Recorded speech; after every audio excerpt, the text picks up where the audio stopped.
Okay, Genesis chapter 4, verses 6 through 8, verse 8 says that Cain rose up and slew Abel. So let's just like backtrack a little bit, or like let's just like go just a little bit back from the last short that I posted, that I'll link to this one.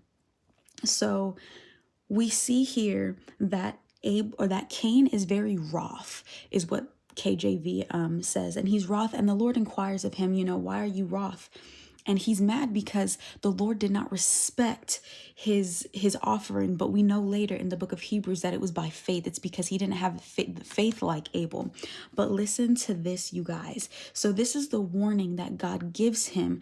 And lots of people miss this when they read it. But when God places that curse and says that there will be enmity between the serpent's seed and between Eve's seed, he's literally saying that there's going to be enmity between those that are of me, those that are adopted into this bloodline by Jesus the Christ, and those that have fallen with Satan, those that are workers of iniquity, that are children of disobedience. He says, if thou doest well, shalt thou not be accepted. And if thou, this is the warning, you guys, that he's giving to Cain. And if thou doest not well, sin lieth at the door, and unto thee shall be his desire. So God here is calling sin a he. And we know who that he is, Satan. So he's saying, and unto thee shall be the desire of Satan, which is for sin to overtake you, and thou shalt rule over him. So he's basically saying right here that Cain is going to become the father of lies, that unto Cain will the desire of Satan, which is sin, overtake Cain. But since in the curse we can't be beneath Satan, but we can only be above, crushing his head and bruising it whilst bruising our heel, he's saying that the desire of Satan will be upon you, and you will rule over Satan within that desire of sin. So that is the warning that God gave him.